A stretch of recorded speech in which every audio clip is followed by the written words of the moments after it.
Hey everyone, I finally got round to making some time to do a full-length gym tour. So I'm going to do a mixture of picking you up and carrying you around and a little bit to camera. And hopefully, I'll look at my whiteboard to remind me, we're going to do how big's the space, why did I build it, we'll look at the fabric of the gym, we'll look at how much it cost, we'll look at the equipment inside it, and then talk about like what I've learned, because this is the second gym I've built, mostly with the same stuff. I moved house and I made a few tweaks, but not many, which means I got it right the first time, doesn't it? But we'll talk about what I've learned. So yeah, have a look in the description section and I'll put some chapters or some markers, so if you really want to know about a particular topic, you can jump to it.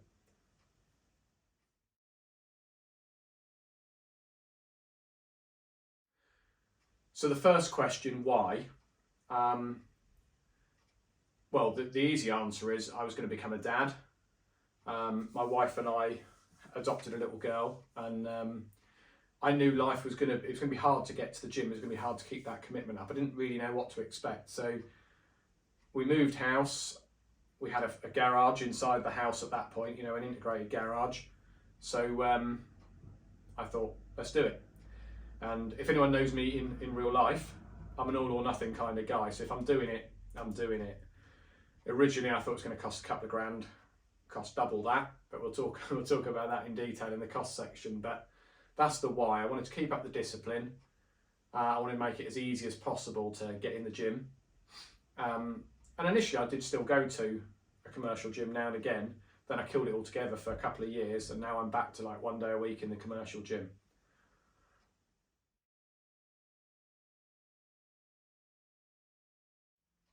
In terms of the space, so I live in the UK, and the previous gym was 12 square metres. It's a 15 square metre garage, but I kept 3 square metres for garage stuff. This house I've moved to, I've got a shed built onto the side. You saw when I did the intro. So all the garage stuff's in there. This garage is technically half a metre bigger, so it's 12.5 square metres. It's a bit narrower, a bit longer. Longer is good for cardio, so I've got more space to move. But narrower was a bit of a challenge with the rack and the big 7-foot bar, so we'll talk about that as we go around and look at the equipment. It does work, but we had to make a bit of a tweak. So I'm going to come and pick you up and we'll talk about the sort of fabric of the gym. So the fabric of the gym, so what I mean by that is the space. So I inherited a painted gym. The guy before has already put the roof in, or most of the roof, and weirdly an extractor fan. I found out from the neighbours he had a hot tub in here. So that explains the extractor fan and the painted floor, and it explains the slightly rubberised paint, which I found when I was drilling holes. So I always recommend paint the place. I went white last time, but I quite like the grey. Paint it, make it feel like a gym. Minimise the drafts and things. And then I've got these floor tiles, so 1 square metre rubber tiles, and they're really thick. I think they're 30 mil. They're serious bits of kit. These are some offcuts, but they weigh 16 kilos each. But they're proper serious, not quite commercial, but serious gym flooring. Always good to have some mirrors, and then always good to have some hooks. So my philosophy is get everything off the floor as much as possible. Makes it safer, easier to move around, and you can use it in different configurations. And lets you get more stuff in. Everything has to earn their square meterage. So, you know, this square metre here has got sandbags, it's hanging clothes, it's got a bit of a dumbbell on it, it's got my gym bag behind it, and it's got a bench, and it's got plugs. There's quite a lot going on in that 1 square metre. The same here. You've got the cupboard, you've got the entertainment stuff, the TV. There's a lot of stuff going on in every square metre. And then the spare square metres, you know, for jumping around and stuff. So let's talk equipment now. This rack, I bought this for £750 brand new, nearly 5 years ago. Came with so many accessories. It's called the Muscle Squad P2 freestanding folding rack. It's quite a mouthful, but it folds. So I'm going to put you back on the tripod and show you. Gives me so much space.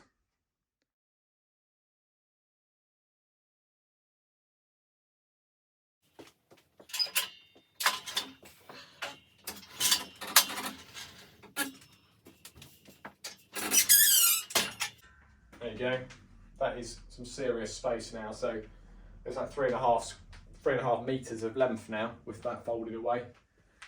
It's an incredible bit of kit, and it's got so much storage.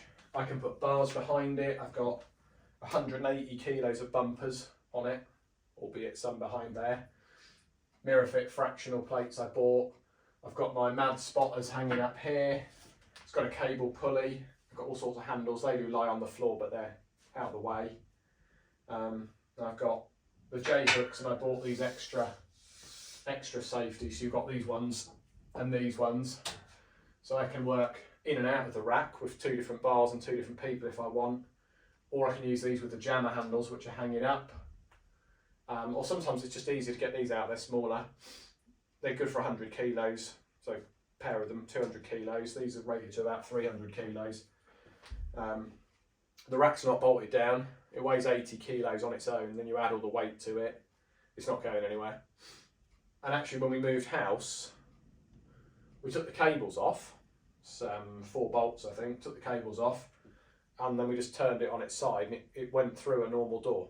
So we just carried it. There was 3 or 4 of us on it, and we just carried it out.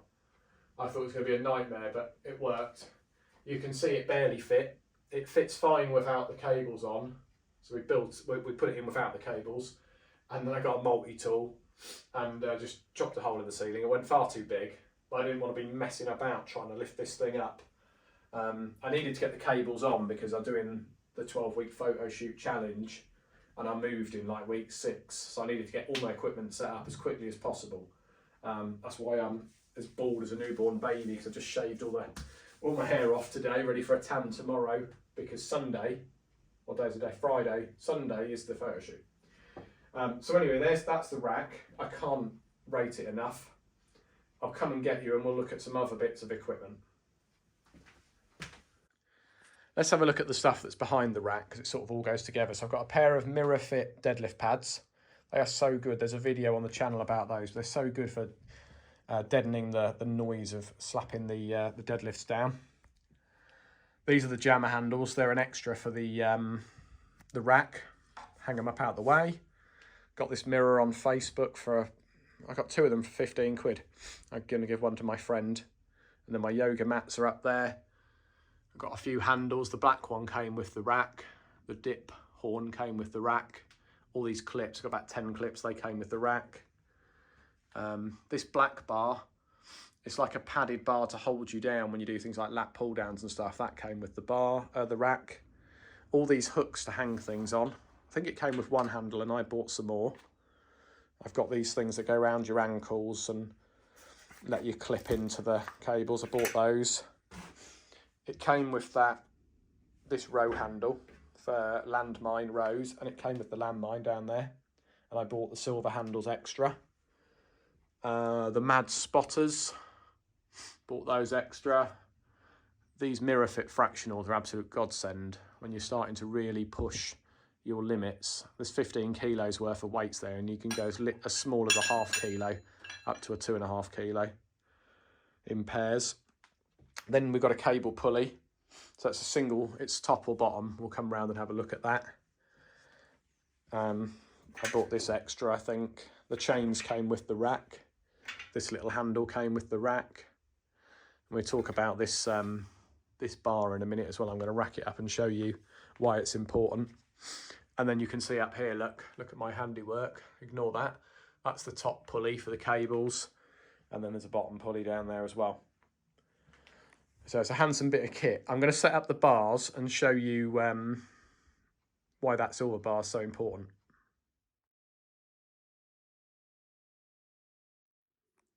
Here's the bars.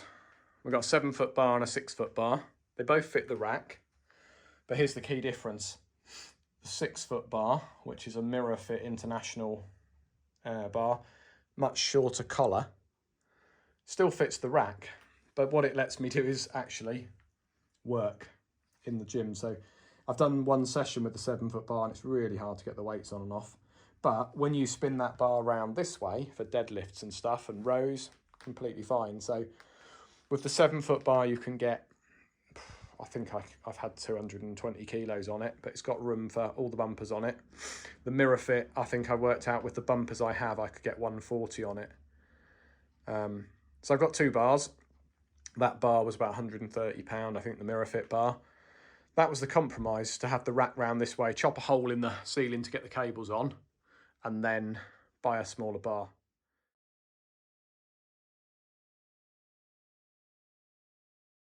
So can't recommend that enough. And if we think about what I've bought for this space, I bought that bar, and I bought these huge great things here. They're called Brain Gain V1 40 kilo adjustable dumbbells. So they make a V1 and a V2. The V2 is a little bit more like those muscle squads on the end in terms of mechanism, but doesn't have as, the V2s don't have as many adjustments. These have got 17 different increments, and the V2s I think had like 13. And actually with these 2 sets of dumbbells, I can go from 5 kilos. Crikey, I live near an RAF base, can you hear that? Perfect. Anyway, I can go from 5 kilos on the muscle squads all the way up to 32, and I can go from, I think, 5 all the way up to 40 on the brain gains. But what's key is, if we look here, look, I've got 5 on this set, 5 on this set, and I can go 7, 7.5, 9, 10, 11, 13, 15. So you get the idea, like between them I can be really, really granular. And also with these ones, the increments between, so these go to 32.5, the increments here between 30 and 40 are better than the V2. So I think they go something like 30, 32, 34, 36, 38, 40. So 32.5 over here I was maxing out, but doesn't mean I can go 35, 40. So having some more increments at the top end is really helpful, and that's another reason I picked these. And they're really affordable. So these were $350 with a bench, and I sold the bench. I paid $290 for them. And then this set's actually my training buddies. I had a set as well. I sold them for £200, and then I paid $315 for the brain gains. They should have been $350, and I got a discount on them. So £115 more, and I've got to 40 kilos now. And when I first got them, they were so big and they looked a bit like, oh, I don't know, they don't look as nice as the muscle squads, but I'm completely sold. This base is much bigger than this, and that is really important when you're getting the bigger weights up. So actually, straight away, I could get these into position much easier without my training buddy than I can the muscle squads at the bigger weights. They balance on your knees better. So with my buddy, he normally lifts the bigger weights up for me, but I've got quite a few of the big weights up on my own. So anyway, if you want to know more about each thing, just let me know. And if you want to see a video, I've done a video of the muscle squad dumbbells. I've done a video of the rack. I've done a video of the deadlift pads. There's some videos of me working out in the gym on the channel. But if you want to see the brain gains or anything else in more detail, let me know. These mirrors were £5 on Facebook. And then I've got 2 benches. Now, the one on the left was 60 quid, but it's rated to 250 kilos. So if you include yourself, you know, you still want, if you're pressing 100 kilos or something, you weigh 100 kilos, that's 200 kilos, isn't it? So that's really sturdy, and I've had it forever. This one rated to about 170, but this one folds in all different directions, gives me lots of angles, and it hangs on the wall like an ironing board. So I'm really happy with that. My cheapy tripod that I've had forever, let's move that. Sandbags, I started with a 50, now I've got 75 as well. I haven't had them as long, probably a couple of years. My 50 quid Facebook cupboard, I think.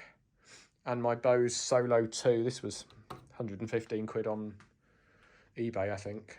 I got 2 of them, I paid 400 quid for the first one. And then I like it so much, I've bought a second hand one years later for the gym.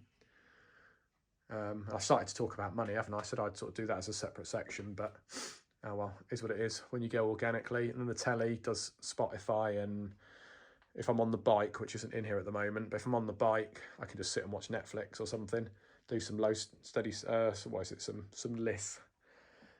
Easy bar, this is good actually, this Easy bar. So this is a 1-inch Easy bar, and I bought these collars on Amazon. They were 12 quid a pair.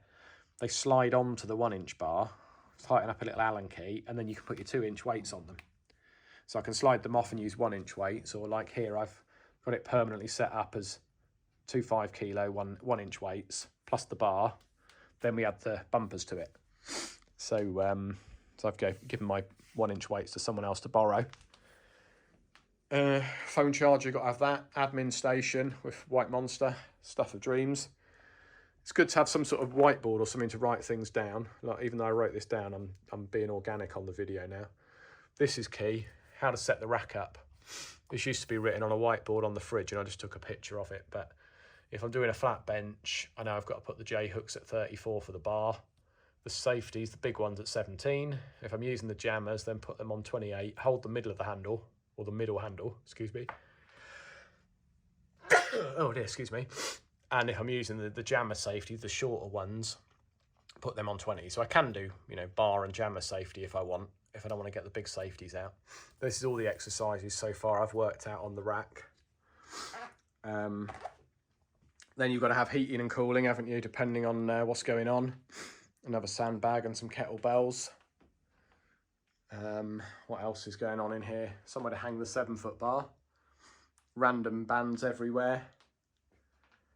And I think, have we talked about all the equipment? Pretty much. So let's talk cost let's talk cost overall, because I've done a video separately about the cost of the old gym, and it's mostly the same equipment apart from the Brain Gains and the Mirror Fit bar and the, you know, the odd little collars and mad spotters. I've probably spent, like I said, I upgraded those, so I probably spent another 300 or 400 quid since that video. So you can watch the other video that talks about what did it cost. Cool. So let's talk learnings.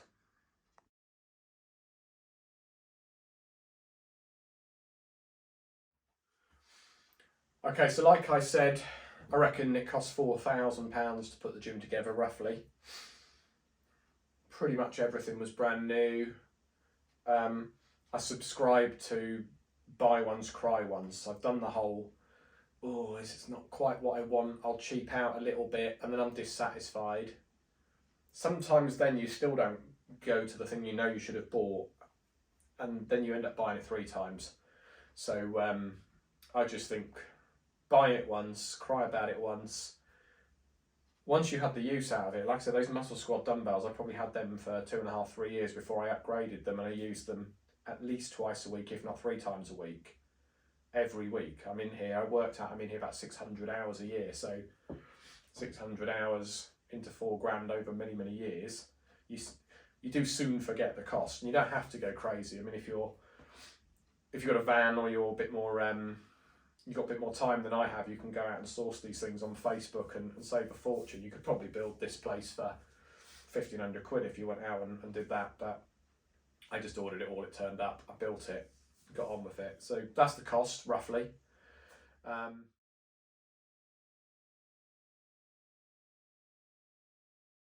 The learnings, what have I learned? I've learned that I researched it to death, that's what I do, so I got it right the first time. Because when I moved, I had the opportunity to sell the gym to the people buying the house or break it up. They would have had it.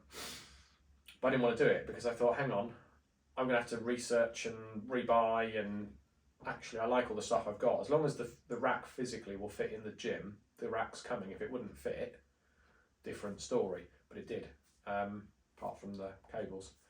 So everything fits. So the learnings are, take your time. Think about it. Don't be afraid to make the odd mistake. You know, I brought the big 7-foot bar here. Doesn't fit. It's all right. I could have sold it. Actually, I use it for the deadlifts. For the, I put it the other way around. It's a garage, so I want it to feel like a gym, but I'm also not afraid to just bang some holes in the wall and stick a hook up. I don't need the paintwork to be perfect. I don't care that there's a horrible old front door as the door in. I'm not going to change that. I don't care that the mirrors aren't perfectly aligned or that the light's not in the middle. I thought I would, but the most important thing is that you come in and use it. And when you say to people, I've got a gym, a garage gym, they go, oh yeah, rusty old pec deck. That's what my coach thought when I said to him, can you train me? I've got a garage gym. He said, well, let me know what you've got. And I sent him a spreadsheet and some pictures, and he went, whoa, you have got a gym. But yeah, normally people have got rusty old dumbbells and a pec deck and that's it. So got a serious gym. Another learning, things, it's hard to get what things are worth when you sell them. I mean, if you sell things like dumbbells, it's easier. But if I was going to sell that rack, there's no way I'd get decent money for that rack because it's a ball ache. Someone's got to come with a van and stuff. So try and get the rack right, get the big purchases right. You can always tweak the little purchases. And I think when I built the gym, I wanted it, like I say, feel like a gym.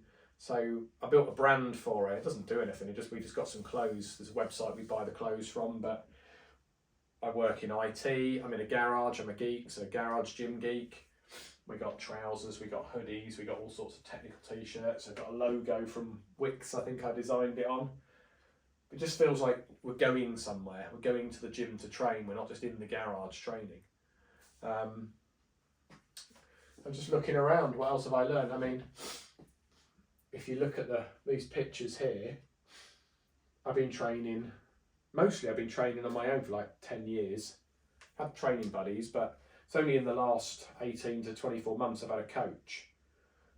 Everything else I've done on my own, but I tell you what,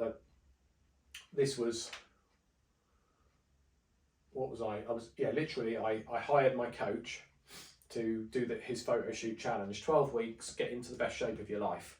So I already had that muscle, I just had loads of fat on me. So we burned 24 pounds of fat off, went and did the photo shoot. I was like, wow, never been in this shape before. Then we spent the next 9, 10, 12 months building. And now I'm in the condition that I'm in now. So, I mean, you can see I'm pretty lean. And we're not here to talk about photo shoot, but here I go. But that's with a tan. I already look at least that good, if not a little bit better now, without the tan and the lights and the professional shoot. So the end results of this one is going to be better. And that to me tells me it was worth every penny and every hour I spent. Didn't help that it didn't hurt that I've been going through a divorce. So this is gonna be the body that the divorce built. Actually today, it's funny actually today the final order came through. So I stand here as a officially divorced man. And on Sunday I'm gonna be in the shape of my life again. But you know, just why not? So anyway, I'm rambling. Hopefully you've enjoyed the video. If you've made it this far, God bless you. If you want to know anything, hit the comments. Come and have a look on Instagram. I tend to put loads of stuff on Instagram and then I put the bigger videos on YouTube. So if you want to get into a conversation and deep dive stuff, Instagram's where it's at. If you want to just deep dive the videos and listen to me ramble, you found the right place on YouTube. So thanks for watching. I'll talk to you soon.